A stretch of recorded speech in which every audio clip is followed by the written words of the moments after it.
Hi, good morning. ഞാൻ രാജി.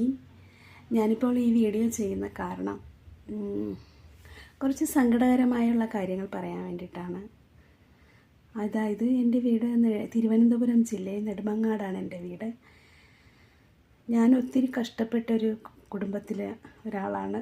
കാരണം ജീവിതത്തിൽ ഞങ്ങളുടെ വീട്ടിൽ മൂത്ത മോളാണ് ഞാൻ.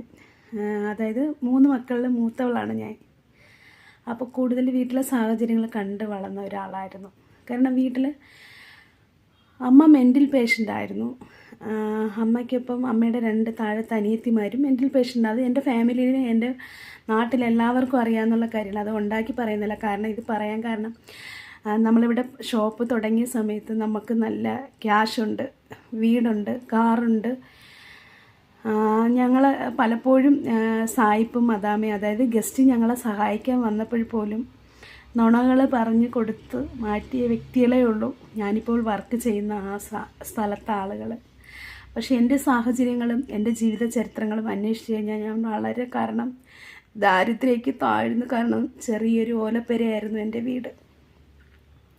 ആ വീട്ടിൽ എൻ്റെ അച്ഛൻ, അമ്മ, അനിയത്തി, അനിയൻ, ഞാൻ. എൻ്റെ അനിയത്തി അനിയനും നല്ലതായി പഠിച്ചു, +2 ജയിച്ചവരാണ്. പക്ഷേ എനിക്ക് കൂടുതൽ പഠിക്കാൻ കഴിഞ്ഞിട്ടില്ല. കൂടുതലും ഇടക്കാലങ്ങൾ അച്ഛൻ ശരിക്കും കുടിക്കും, ഉപദ്രവിക്കുമായിരുന്നു. പിന്നെ എൻ്റെ അച്ഛന് സ്വയം മനസ്സിലാക്കി. അച്ഛൻ ഞങ്ങൾ നല്ലതുപോലെ നോക്കുമായിരുന്നു. വീട്ടിൽ ഫുഡൊക്കെ ആണെങ്കിൽ അച്ഛനാണ് കൂടുതലും. ചമ്മന്തി, വറുത്തരച്ച ചമ്മന്തി, ചോറ്, ഞാനതൊക്കെ എപ്പോഴും ആലോചിക്കാറുണ്ട്. നമുക്കിപ്പോൾ അച്ഛൻ്റെ അടുത്ത് നിന്നിട്ട് അച്ഛാ പണ്ടത്തെ കാര്യങ്ങൾ ഓർക്കും. പക്ഷെ സാഹചര്യങ്ങൾ ചിലപ്പോൾ ഇരുന്ന് ഓർക്കും. ഒറ്റപ്പെടുമ്പോഴാണ് നമ്മളെ വീട്ടിലെ പഴയ കാര്യങ്ങൾ ഓർക്കുന്ന. അച്ഛൻ, അമ്മ,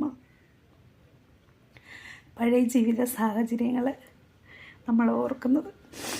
ഞാനിപ്പോഴും പറയണം, ഞാനൊരു പാവപ്പെട്ട വീട്ടിലെ കുട്ടീനെ. ദയവ് ചെയ്ത് കോവളത്തെ ആളുകളോട് ഞാൻ പറയുവാണ്, എന്നെ സഹായിക്കാൻ വരുന്ന ഗസ്റ്റിനോട് ഓരോന്ന് പറയരുത്. കാരണം ആ ഗസ്റ്റ് ഞങ്ങളോട് വന്ന് പറയുവാണ്, നിങ്ങൾ ചീറ്റിങ്ങാണ്, കാറുണ്ട്, വീടുണ്ട്, ബംഗ്ലാവുണ്ട്, അച്ഛൻ സർക്കാർ ജോലിയാണ്. ഒരിക്കലുമില്ല. ഇതൊക്കെ നിങ്ങളെ തെറ്റിദ്ധാരണ മാത്രമാണ്. ദയവ് ചെയ്ത് എന്നെ ഉപദ്രവിക്കരുത്. കാരണം ഞാൻ ആരെയും ഉപദ്രവിക്കുന്നല്ല. നിങ്ങളെല്ലാവരും ഹോട്ടൽ നടത്തുന്നു, റൂം കൊടുക്കുന്നു ഓരോരുത്തർക്ക്. അവിടെ ബിരിയാണി കച്ചവടം, ഫ്രൂട്ട്സ് കച്ചവടം എല്ലാം നടത്തുന്നുണ്ട്. ഇതൊന്നുമല്ല എൻ്റെ ജോലി. എൻ്റെ ജോലി, ഞാനൊരു ബ്യൂട്ടീഷ്യനാണ്. മേക്കപ്പ്, പെഡിക്യൂർ, മാനിക്യൂർ, അതാണ് എൻ്റെ ജോബ്. അല്ലാതെ നിങ്ങളാരെയും ബുദ്ധിമുട്ടിക്കാനൊന്നും എനിക്ക് വയ്യ. കാരണം ഞാൻ പറഞ്ഞില്ലേ, ഞാനിപ്പോഴും പറയണേ, ഞാൻ